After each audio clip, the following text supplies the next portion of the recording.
I think that eventually when there's like an artificial general intelligence that has access to all metadata, they're gonna be able to pull up everything you've ever said and everything that you've ever looked at on the internet and draw some pretty shocking conclusions about you.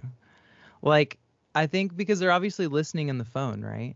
Like there's nobody's has any doubt about that anymore. They're obviously listening through the phone. But that's probably all getting stored somewhere in some like NORAD style server arcade. You know what I mean? And like eventually there's going to be an AGI that's going to have access to all of that shit. And they're going to be able to pull together every time you said something naughty. Every time you had a wrong think. Oh, Well, this is actually one of the key brilliant. differences between where we're at right now with surveillance versus where we were 10 years ago, because there has been mass surveillance for kind of a long time, but there's been no way to make a coherent story out of it. And so, like, if China or whoever has like 200,000 hours of video surveillance on you, cool. But like, how is it ever going to pick through all of that and find out the naughty bits? Right. Previously, like a human had to do that and sit through all Right. 20,000 gazillion hours looking for the naughty parts. Not But happening. now AI just like in a split second goes through Mhm. all of that and then also pieces it together with your phone conversations. And that's the crazy thing. It's not like, oh, we're being watched. It's like we're being watched, and also there's a super powerful detective that can go into all of that data and find the scary parts. So, or the Better be a interesting good parts. better be a good boy. Better be a good little boy. I mean, for the most part, everyone is conditioned to know instinctively when they're about to break the law. No one ever like accidentally breaks the law, or like rarely is someone like, I didn't know it's not That's an okay to kill amazing someone. insight. Yeah. You know, from the second you're born, all of the whole weight of society is letting you know this is good, this is bad. Oop. This you Yeah. might be able to get away with if you're super sneaky, you know. And it's but like, I don't know. We all know, like, I've been on this kick lately. Like, I want to do a solo podcast where I'm just talking to the camera. And I think one of the first episodes I want to do is going to be about how you gain equity in society and how you become like a person in a society and how important that is. Like, your buy-in, what you pay, and what you receive. Like, I feel like nobody talks about the kind of the bare bones structural elements of society nowadays. Like, we're very bogged down in the minutia and in like the narrative and in like the specific kind of details of everything. But I mean, like, the more Oakland and Berkeley and San Francisco turn into Gotham, I feel like the more I reflect on like, well, I once was a criminal, and like, how did I think about things? And like, why is everybody thinking about like, why is everybody looking through this kind of criminal, sneaky is a good one, sneaky lens all the time, in this place? And I'm like, yeah, I don't know. I just been feeling like an old Republican where I'm just like, we all do so much. We all give up a lot to, have safety and equity in society. So you got to buy in. You know what I mean? Like, you got to buy in, man. Come on, dude. We're all trying to keep each other safe. We don't fucking, it's not fucking Afghanistan, dude. Like, we're all fucking bought into a safety net system. Like, many layers of safety net systems to make sure that everybody stays safe, and then some people still get to operate outside of that, and I'm like, I don't know about that, man. Like, just buy in, like, it's okay. Nobody's trying to fuck you anymore, hopefully. I don't know, that actually doesn't read to me. Maybe I have a lot of thoughts, but maybe we'll save it for another time. I want to actually jump into the Tucker Carlson situation. Have you followed Tucker Carlson on Rogan and then the commentary that's been happening after that? I think that it warrants some discussion. Not the commentary. I did suffer. I did suffer through maybe an hour of that podcast. I didn't even make it that far, dude. I didn't even make it that far. I had to, like a meal of leftovers. I had to eat it one bite at a time and then put it down, dude. It was bad. It was repugnant. brutal. And I mean, Brutal. the first thing that you hear right out of the gates is Tucker Carlson talking about how, oh, I never use email. I've never used an email. I haven't used since email. And it's just like, okay. Like, I get it that rich and famous and powerful people do have a disconnect from how normal people interact with the world. I get it. Like, Supreme Court justices don't have email addresses and shit. I get it. I get it. But at the same time, like, he is trying to be Mr. Everyman. That's like part of his shtick. Supreme Court justices, no, they're not. But like this guy, that's part of his shtick. Like, even his whole podcast studio and his wardrobe and everything, it's trying to signal, I'm an everyman, you know? And then like to say, who uses email? I don't use an email. It's just like, okay, you already lost me right there, and your shtick is done. It's like, but to operate at your level of business success and to not use email is not a thing. But kind of from there, it all just goes downhill. And again, I didn't watch the whole fucking thing, couldn't stomach through it. But I wanted to highlight a couple of things just to show that, well, let me headline my discussion on this with a tweet from Richard Hanania. Do you know this guy? Mm-mm. Okay. I love it how you're so like not into the Twitter characters, Devin. It warms my heart and it makes me so happy. Because in my little Twitterverse, like Richard Hanania is not only like a name that's like, oh yeah, it's like, oh him, you know what I mean? Like he's that it's a sort of Hanania. like, oh shit, like that guy. Oh, you it's know, a Hanania tweet. Oh. Are we supposed to talk about him? You know, if that's who he is. But in any case, he has good takes lately. Like weirdly, he's had some like good takes lately. I like it when you illuminate your snow globe for me. Come into my world, Evan. My the trash heap on fire and flames. Give it a little shake, Pete. Okay, so Richard Hanania tweeted a video of Tucker Carlson talking about aliens, which I'll show in a minute. And his commentary was, all conservatives who've criticized elites owe the establishment an apology. No one had any idea how stupid it would get once conservative figures started thinking for themselves. And this is like actually a really solid point, because every single fucking person with an opinion online has been saying that the establishment does nothing but lie to you. They're all idiots. They're all morons. Wow. They're disconnected from reality. And then like once conservatives, these like real man of the people types start talking, they're like significantly dumber than any of the talking heads in like establishment media. Let me go ahead and play this Tucker Carlson clip. The diaspora of Republican thought, like post. It's like, what was the Republican version of the Soviet Union? Was it like major broadcast, like 4-channel broadcast media? Like when that or you know what it was? It was the 24-hour news cycle. That was the balkanization of the Republican mind space, dude. Probably the height of it was Bill O'Reilly. You know, he was probably the pinnacle of that being respectable plus mainstream plus entertaining. And then it just devolved from there once cable news became less of a thing for, you know, in terms of relevance. Now you've got the lesser Slavic states, the lesser Slavic Republican mind zones fighting for supremacy, dude. Like QAnon, like just some like nascent, like Macedonian republic that's trying to like claim legitimacy, dude. It's a bloodbath out there. Okay, well let me stay focused on this show. Right. Okay, we're focused on Tucker for a second, and this is him talking about aliens. Here we go. Oh, great. So they're from here, and they've been here for thousands of years, whatever they are, and it's pretty clear to me that they're spiritual entities, whatever that means. They're supernatural, and which is to say, supernatural means above the natural, above the observable nature, and they don't behave according to the laws of science as measured by people, you know, and they've been here for a long time. And there's a ton of evidence they're under the ocean and under the ground. So like with that fact set, what do you conclude? Every single thing that he's saying, and even like the tone of his voice, you can just tell he has no idea what the fuck he's talking about. But I love it.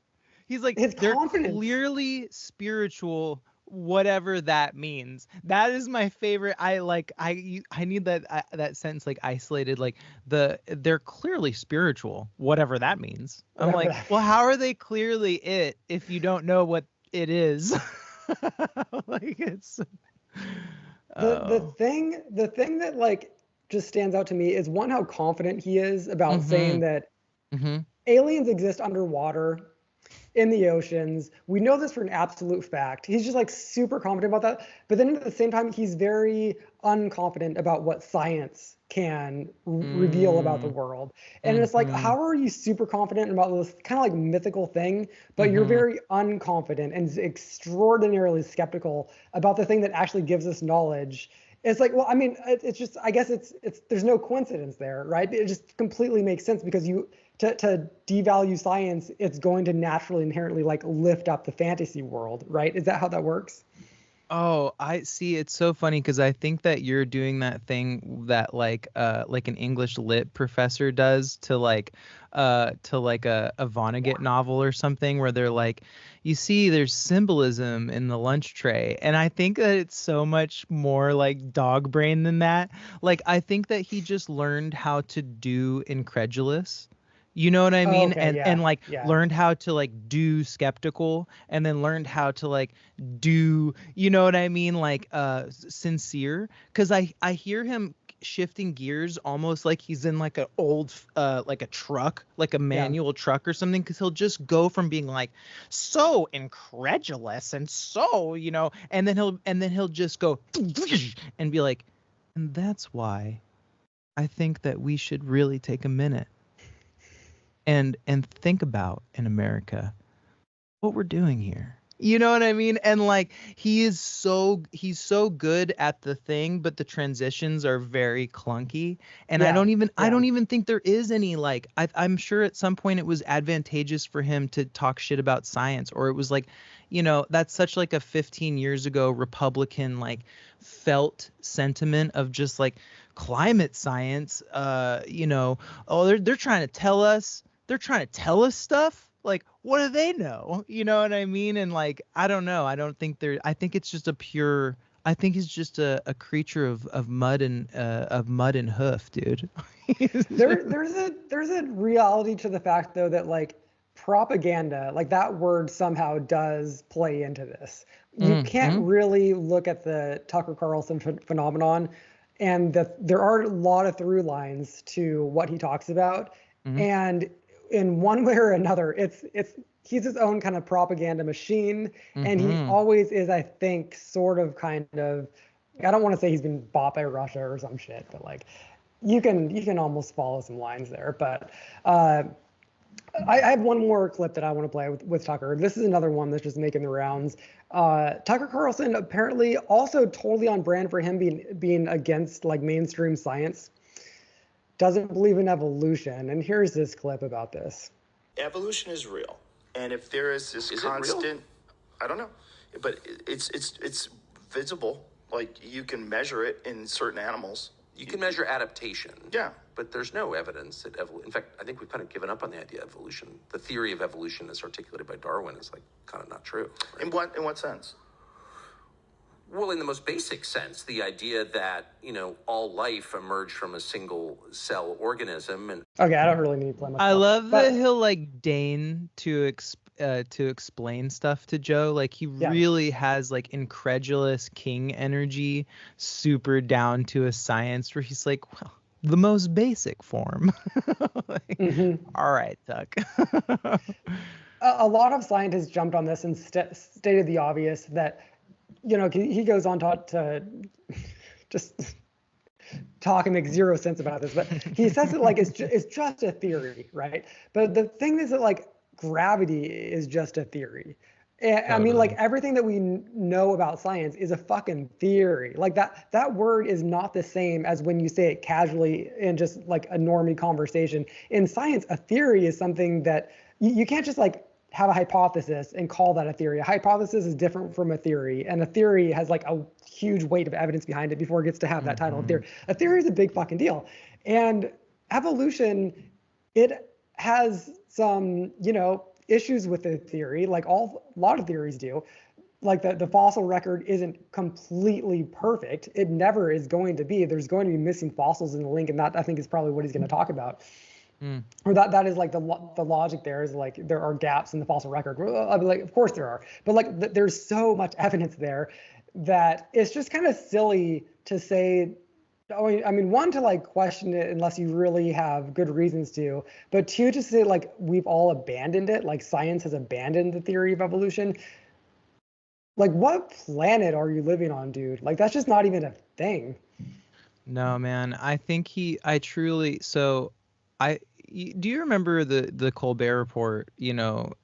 Stephen Colbert forever had that show, and I remember him explaining the character at one point and being like, he was like, if you just sound like you know what you're talking about, eventually you know what you're talking about. You know what I mean? Like, you create a reality in the certainty, and I feel like he is just the embodiment of making choices about what to state as fact that are completely irrelevant of fact. That there's some position that he can glom onto that has talking points attached to it, but that it has no bearing on his like personal integrity or his or his cosmology, or like that there's any like coherent system of beliefs. Because every time I hear him talk about stuff, I think about like old like boomer Republicans that I've spent time with, where I'm like, oh, that was just like the 2005 to 2008 set of talking points for the Republican Party. It's like everything feels calculated, but not in like not in a sharp way, in like in an instinctual way. Like, he's just so his mind is so enslaved to the kind of tidal forces of what people want to hear, and what the Republican talking points are, and what issues are getting more fleshed out in the culture, and where it's shifting. Like, I've heard him say stuff that like diametrically opposed things in single sentences, where I'm just like, oh, this guy is just riffing. Like, he's just riffing, dude. There's nothing else there. He's just going. Okay, and here's one thing is that like you and I riff, and everybody fucking riffs, and it's totally fine. Yeah. But the thing is that I'm so down to back off of a position if someone is like, okay, you're kind of wrong, and here's why. I'm like, oh, okay, cool. Tucker, for a fact, would just never back down. He would dig in his heels, and it would be like, he would be like aggressive about it, and like he would do some like weird like homeschool kid shit. You know what I mean? Like, he gives like mad homeschool kid energy, where he'll just be like, because I just said, I don't even need to do that. You're just like, whoa. Like, he'll go full like just out of body, dude, and just do some crazy like borderline crazy shit, man. Okay, so Tim Urban, I think, captured this perfectly. He had a tweet about this, and he posted first the rant against evolution, and then he posted a little image. I'll put it up on the screen, called Zealot's Corner, and it's, you have conviction going up, and then you have knowledge going this way. And the Zealot's Corner on this graph is where you have the utmost conviction and the least knowledge. And that exactly who Tucker is. Like, the more knowledge you gain, kind of like the more humility you have, right? That's just, I think, a fact of life. But like, if you don't know anything, you're almost free to be completely unencumbered. Yeah. Because you don't have to worry about the details, because you don't know any fucking details. It's and that is Tucker Carlson, It is such a bell curve too, because like, as a person, like, once you gain a good amount of knowledge in anything, you think you know a lot. And it doesn't matter what it is. You have to have gotten over that curve a few times in your life, and like fully become an expert at something, or become like really, really, truly, deeply knowledgeable about something. Because then when you get to the other side of that bell curve, you feel just like you did when you started, where you're like, okay, like, I do know enough about this to do the thing that I'm trying to do really well, but there's a whole world that I'll never understand about this, no matter how long I spend thinking about it. You know what I mean? And there's a humbling thing to that, where it's it precludes you from having certainty. And the thing that I fucking hate about Tucker Carlson is that he I just love it when you say that. I do, is that he goes, like, I already have a visceral reaction to people who speak with like absolute certainty about anything. Yeah. I'm like, well, I mean, sometimes, hey, if it's a scientist talking about data or something, or I don't know, but when you go to incredulous, when you use incredulous is like nuclear, in terms of like, speaking with another person, like going to incredulity where you're like, obviously, like, I'm like, whoa, dude, like that shit is like, in 2024, that's actual violence being perpetrated against me, dude. I fucking hate that. That's so well said. I know exactly what you're talking about. I actually want to linger on this just for a second in terms of talking about this particular online guru space of the political talking heads. I'm curious, like, if there's trying to break in and us trying to break into that space. Sure. Is that what you want to talk about? No, just like I'm curious. I mean, because like there are a lot of people right now. I've got a couple people in mind in particular who have been online figureheads for a long time, but all of a sudden they are breaking into extraordinary mainstreamness.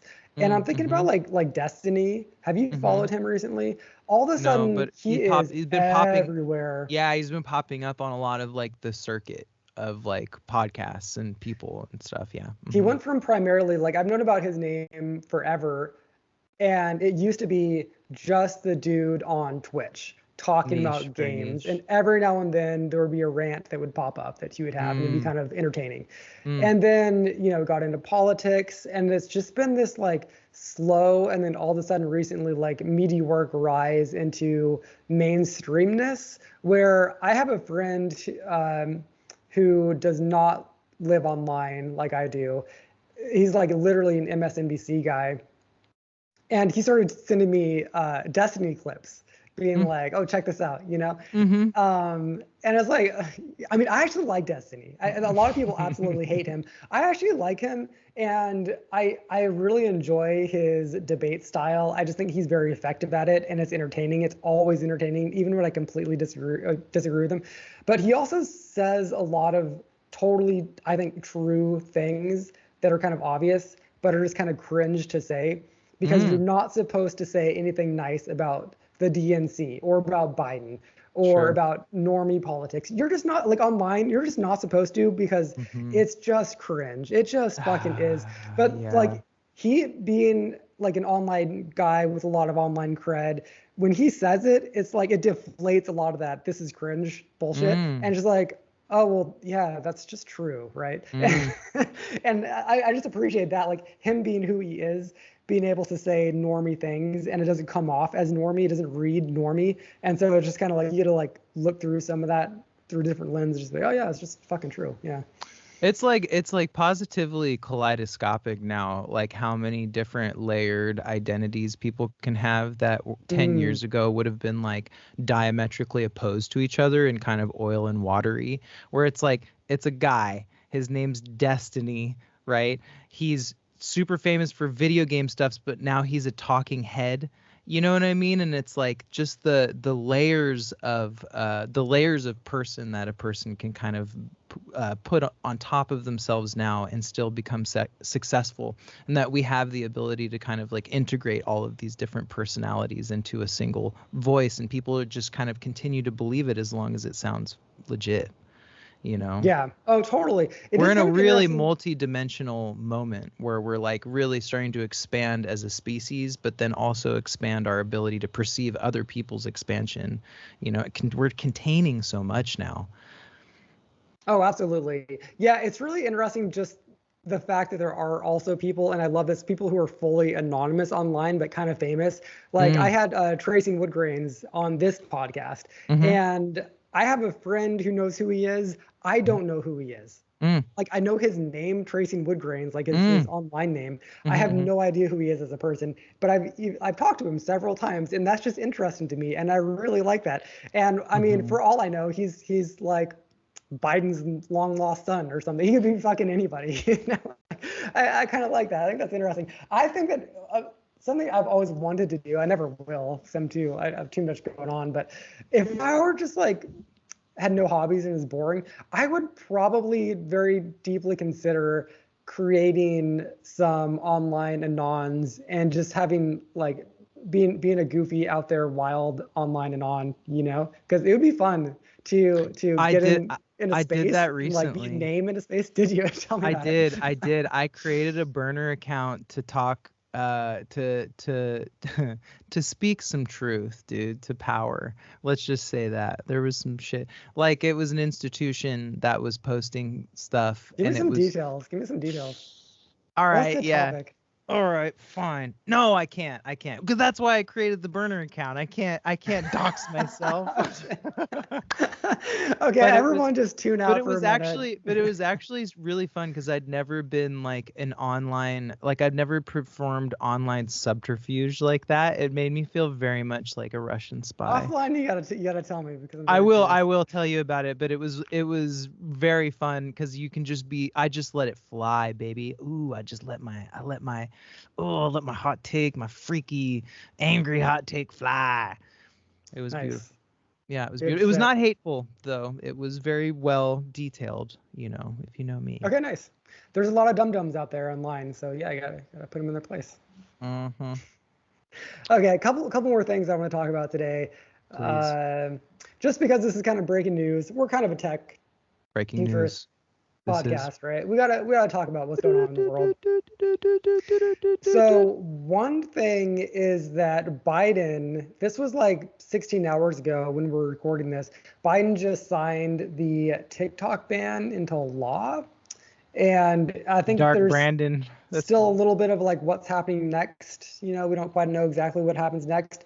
But apparently TikTok, I believe, is going to have to be divested from China. And I think that most likely what's going to happen is TikTok is going to still be fully functional. It's just no longer, it's going to be like a US company, not like a Chinese-based company, if it's going to operate here. I don't think that's how it's going to work. Tell me. Yeah, tell me. Let me tell you why. Because this is something I really got interested in recently, because I've been convinced that TikTok is harvesting like every single fucking spare chunk of data from the day that they've been here. And like just the stuff that app shows me, which I'm not on it very often, but the things that it chooses to show me, I think are very revealing about what it's trying to do. Because every time I've opened a new account on TikTok, it'll show me what I like, and then it'll show me every like 10th or 20th slide something really extreme, like really extreme. And it'll just be once.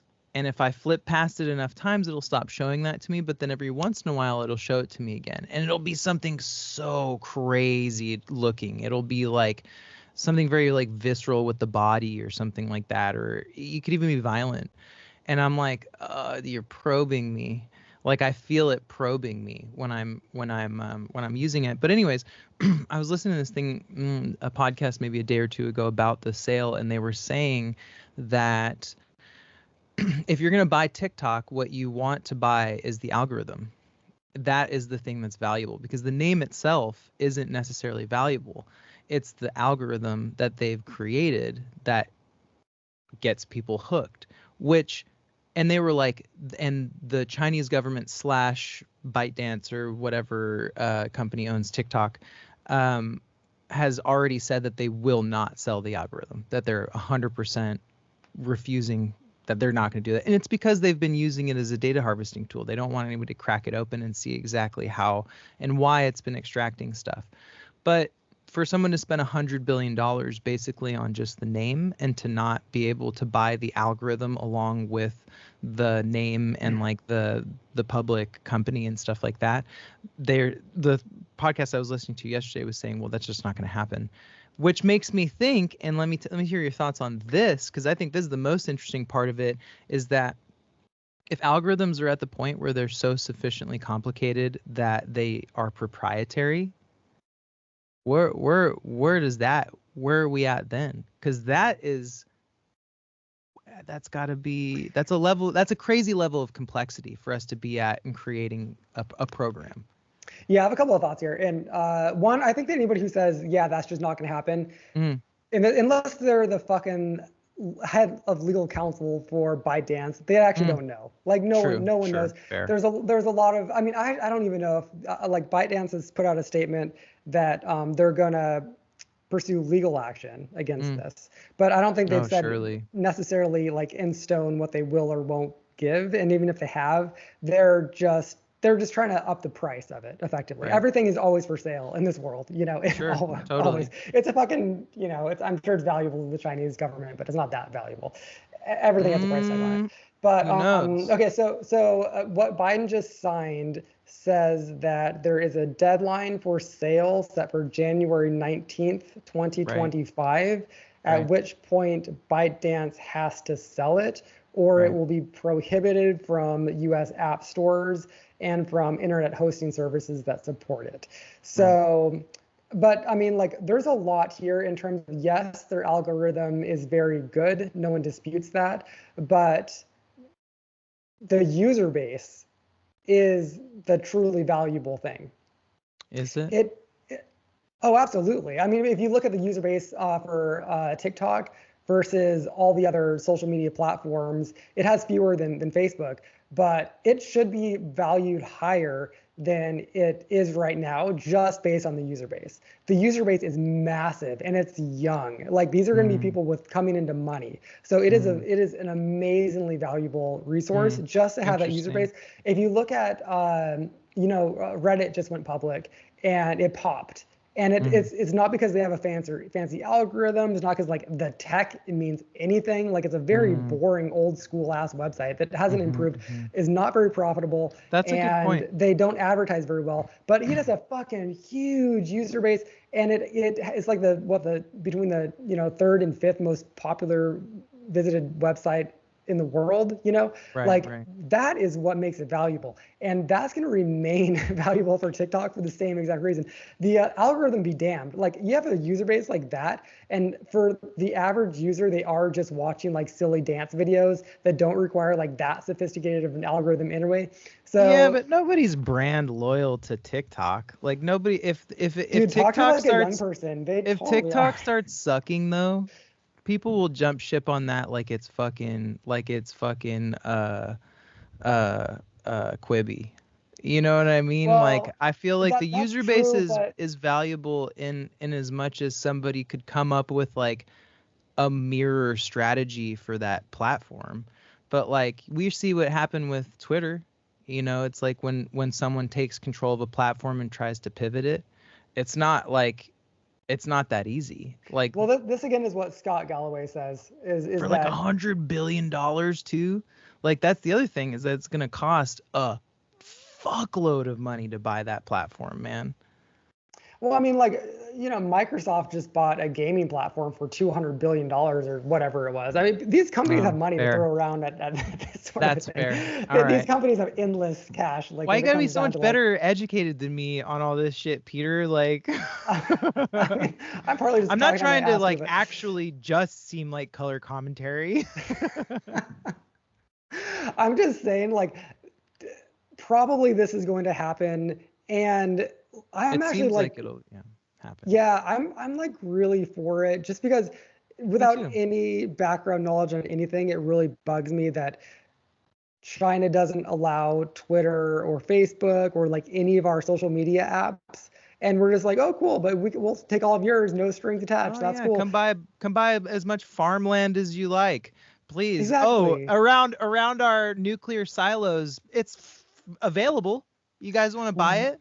We got to have a little tit for tat if we're going to like actually consider them a competitor. And they're just always nonstop stealing our IP anyway, which also is like just aggravating, right? If we're like actually considering them a real competitor, let's fucking act like they're a competitor and not just like give them everything they want while letting them take advantage of us.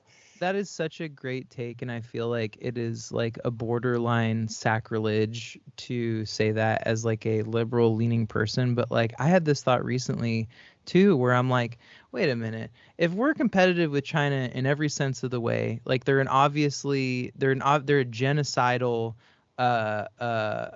dictatorship, like communist oligarchy or oligarchic dictatorship, whatever the fuck you want to classify them as. They're always stealing our shit.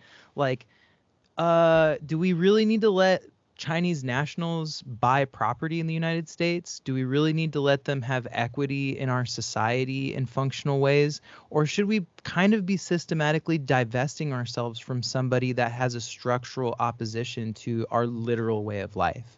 And they're fucking killing those Muslims, dude. And they've been killing those Uyghur Muslims for fucking 10 years now, dude, exterminating people, making them live under the most insane conditions, like some of the most insane conditions on a full Orwellian control over this population.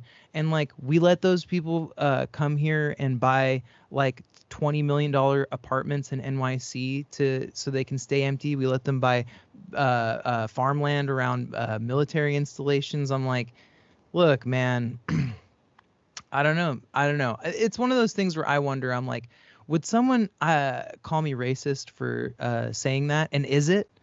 And I'm like, I would hope not.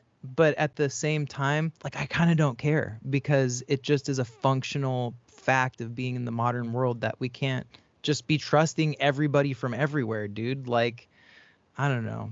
They're a wealthy, powerful country that should do better in terms of human rights. It seems like for the most part, they don't even care about human rights as a second or a third thought. You know what I mean? Dude, their whole campaign right now to reverse their demographic collapse, where it's like, I was listening to a news story the other day where it was like this lady's getting, she got fined tens of thousands of dollars for having more than one child. It completely destroyed her life financially.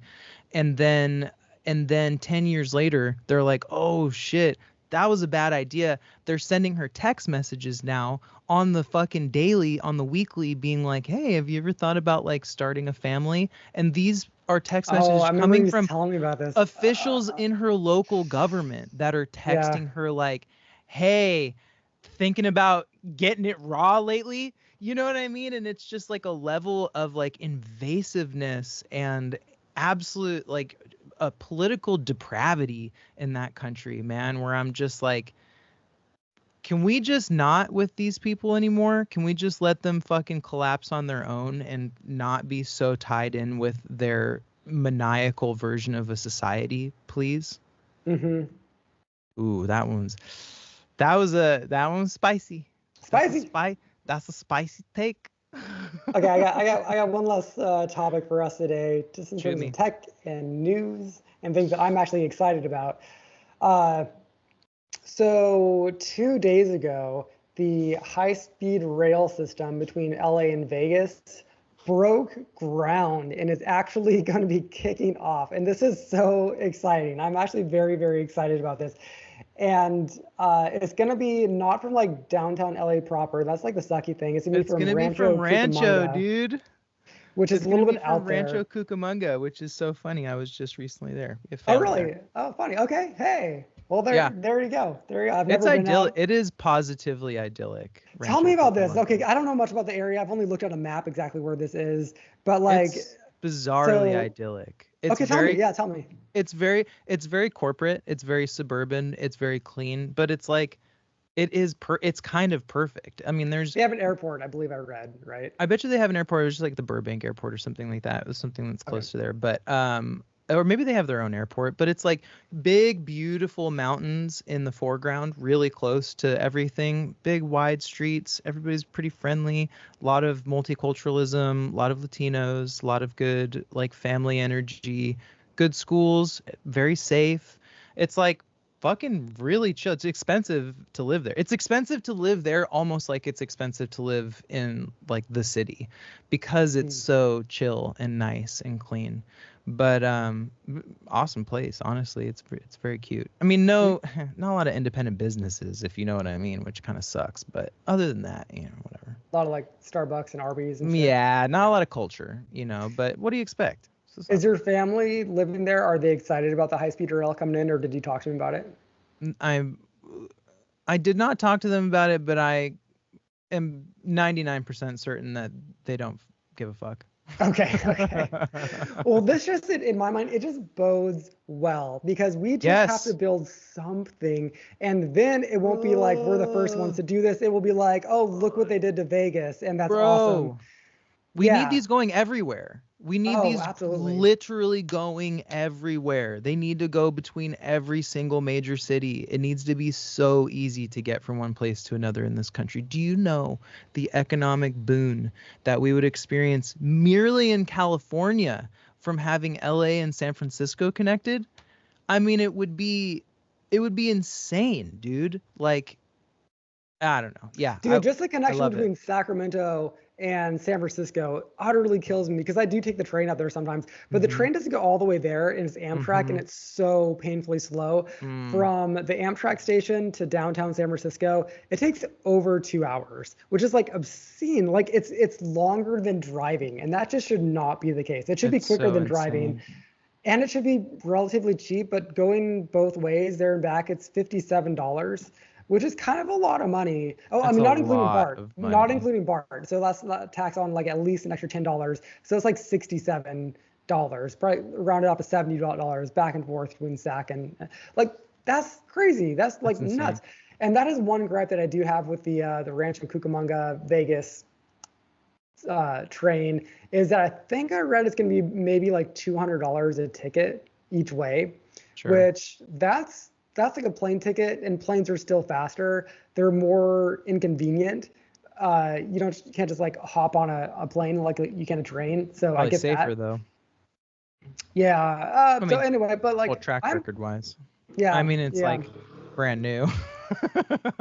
Trains are cool because they do drop you off downtown too. Mm, Whereas like trains are airports are cool always, for all these, like trains are the best. yeah, Trains are far superior to planes, dude.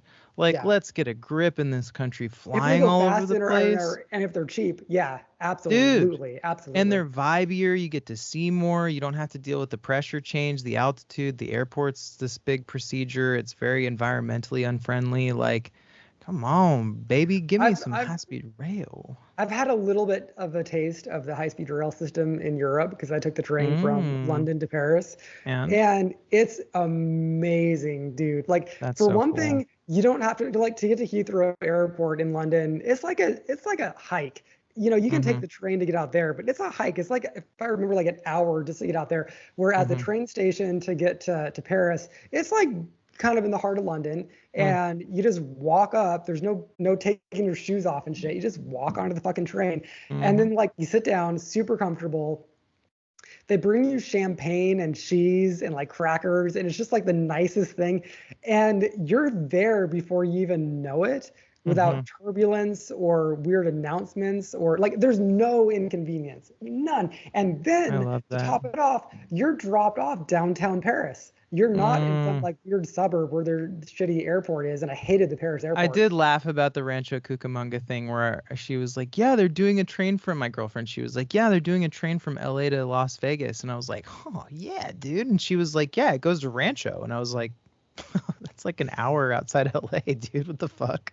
You know what I They mean? need to Like, fix that. They need to fix that. you know what it is though? It's that the United States is so unbelievably litigious and we're so protective of like personal property that eminent domain is just not that useful anymore, especially in a place like California.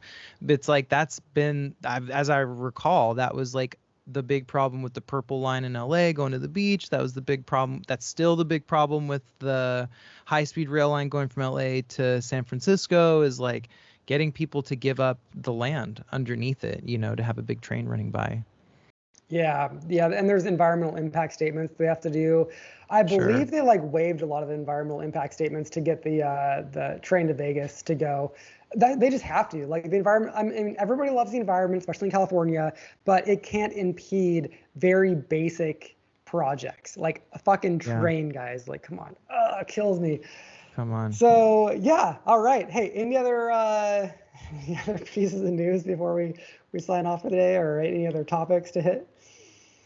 I just want to mention that I've been taking extreme delight in Trump acting like an absolute fucking child for this trial, and like I am curious. I need to watch more Republican news sources and see how they're portraying it. But it is high comedy to me to watch him like fussing about stuff. You know what I mean? Like, like I can't.